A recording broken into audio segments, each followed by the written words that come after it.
नमस्कार किसान भाइयों, खेती ज्ञान मंत्रा में आपका स्वागत है। आज हम बात करेंगे नेक ब्लास्ट, जो कि धान में गर्दन तोड़ एक बहुत ही भयानक बीमारी है। आज हम उसके बारे में चर्चा करेंगे।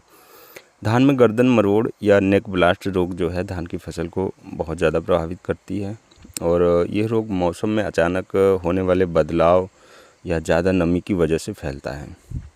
इस रोग से धान की फसल को बचाने के लिए कुछ उपाय हैं जिनका इस्तेमाल किया जा सकता है और धान की फसल को बचाया जा सकता है। तो रोग की पहचान के लिए धान की बालियों को देखें और पौधे के जिस हिस्से में ये जुड़ी होती हैं वहाँ भूरे भूरे रंग के घाव दिखाई देने लगते हैं और गर्दन और बालियों टूट जाती हैं, लटक जाती हैं और ख़राब हो जाती हैं। ऐसे रोग से प्रभावित पौधे में बहुत कम या कोई अनाज विकसित नहीं होता।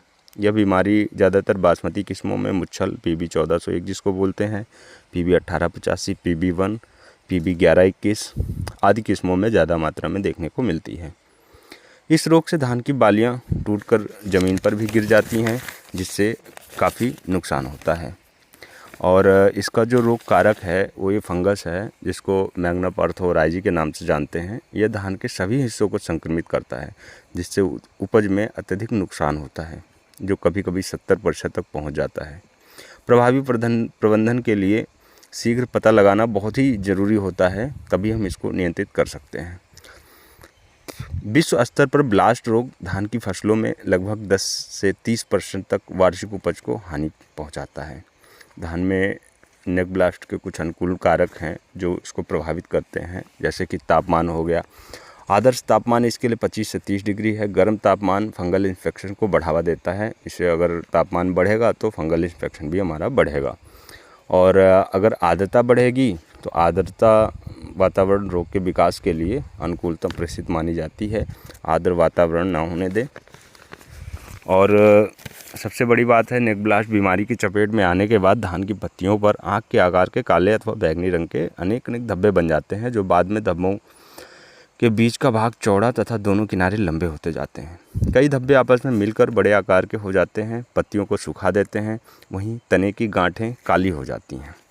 अब किसान भाई, सबसे बड़ी बात यह है कि इसके उपचार के लिए हम क्या केमिकल इस्तेमाल करेंगे, उसका जानना बहुत ज़रूरी है। तो इसके उपचार के लिए हम यूज कर सकते हैं हेक्साकोनाजोल 5% SC, जिसको 500 ml प्रति एकड़ के हिसाब से डालें, या फिर एजॉक्सिस्ट्रोबिन प्लस टेबिकोनाजोल यूज कर सकते हैं 300 ml प्रति एकड़, या प्रोपिकोनाजोल प्लस डाइफेनकोनाजोल का कॉम्बिनेशन आता है जिसको 200 ml प्रति एकड़ यूज कर सकते हैं, या एजॉक्सिस्ट्रोबिन प्लस डाइफेनकोनाजोल का कॉम्बिनेशन आता है जिसको 300 ml प्रति एकड़ इस्तेमाल कर सकते हैं।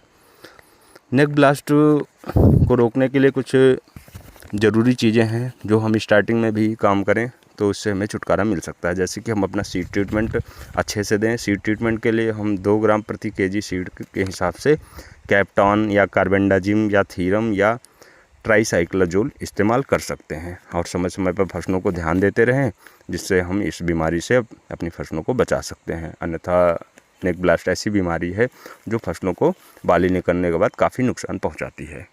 धन्यवाद किसान भाई।